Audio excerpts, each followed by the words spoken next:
Soil conservation. The formation of a layer of soil that is 1 centimeter thick takes more than 100 years just to form a layer of soil which is 1 centimeter thick. Do you know it takes nearly 100 years, but it can get eroded within few years.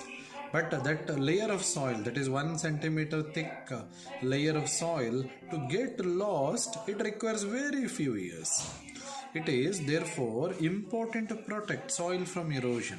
So that is the reason why we need to protect soil from erosion. The protection of soil against erosion is called soil conservation. The different steps that we take to protect the soil mainly from erosion. So that is called soil conservation. The first method, afforestation. Planting trees or afforestation is very effective in preventing soil erosion, especially in hilly areas. Planting trees is called afforestation. Okay, planting trees, growing trees and making a forest like. So that is actually called afforestation. Do you know afforestation is very effective in preventing soil erosion, especially in hilly areas. Grass grown on slopes prevents soil erosion caused by water flowing down the slopes. Usually in the hilly areas or regions, when it rains, water will flow downhill. Water will flow in a slope in a good speed. At that time, there is very high possibility it can carry the soil, especially top layer of soil. If there is grass present, or if there are certain plants or trees which can grow in the hilly places, so the roots of the grass and those plants or trees will hold the soil particles tightly. So they will not allow the soil particles to be lost even in rainy season due to fast flowing water. A small percentage may be lost, but not much. So when trees or plants or grass are present in that region. Next, soil cover. After a crop is harvested and before the next crop is sown, the soil remains bare. The soil can be easily eroded by wind and water. To prevent this, farmers either grow grass or cover the land with dried vegetation. You might have observed this. Usually, after a harvest is been done, even it can be like in the paddy field also, they cover that particular soil with dried vegetation. So that is actually called a soil cover. Do you know why they do that? So usually after the harvesting is done, until we grow the next crop, the soil remains bare. Bare means it is exposed to wind and water. Suppose if there is unexpected rain, so if there is a strong wind, they may carry the soil particles because it is not being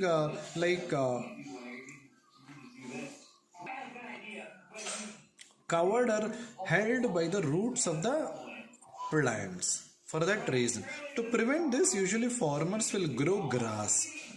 The roots of the grass will hold the soil particle tightly, as well as they will not allow the soil particles to be lost that easily through wind, or they cover the land with dried vegetation. So this method is called as soil cover, growing grass or covering the land with dried vegetation to prevent soil erosion. Shelter belts.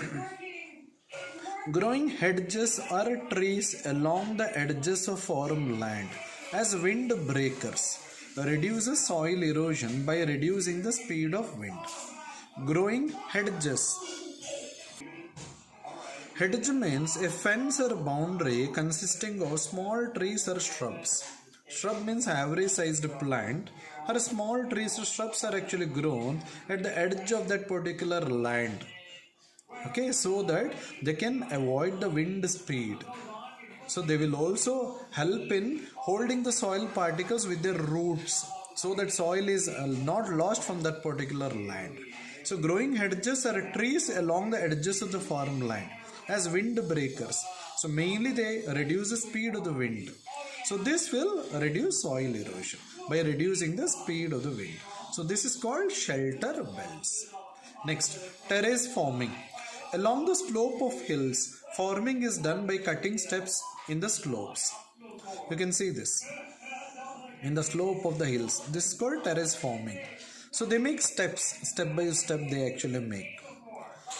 This reduces the speed of water as it flows down, thus reducing soil erosion. So especially this terrace forming, step by step the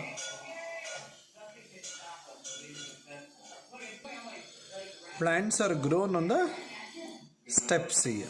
The slope of the hill is divided into steps. It is made into steps so that water flow can be reduced. Even water will be absorbed well by the soil. The soil eroded from one step is deposited on the next step. So this further reduces loss of soil. Suppose if the water actually flows from the top, if it carries the soil, so that soil will be deposited on the next step, like that. So indirectly the loss of soil, so due to flowing water in the hilly region, for some extent can be reduced through terrace forming. So this is the best method of cultivating or growing plants, especially in hilly areas, terrace forming. The last one method is building embankments. Rivers constantly erode the soil on their banks. Strong embankments of rocks and soil, also called bunds, built along the banks prevent this. High bunds can also prevent erosion of soil on land by preventing flooding. You know what are river banks? The edges of the river. Usually when the river water level increases, there is very high possibility they will carry the soil present on the edges along with them. So embankment are bunds. Okay, usually they are made up of rocks and soil. You can have a look at here. So embankment are bunds which is actually made with the help of rocks and soil.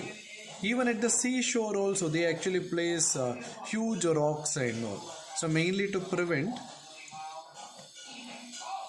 the erosion of soil from the edges. High bunds will prevent erosion of soil on land by preventing flooding. So especially certain bunds will be like what is still higher, so that they also avoid flooding of water to the areas where human occupation is there. So these are the different methods or steps so that can be practiced so that we can conserve soil or we can prevent soil erosion. Let me summarize the points what you learned in this chapter. Soil is formed by the breaking down of rocks into small pieces. The process of wind or flowing water carrying away soil is known as soil erosion. Deforestation, farming and overgrazing increases soil erosion. The protection of soil from getting eroded is called soil conservation. Soil can be conserved by afforestation, providing soil cover, growing shelter belts, by terrace forming on hill slopes and by building embankments. All these points we have studied in this chapter.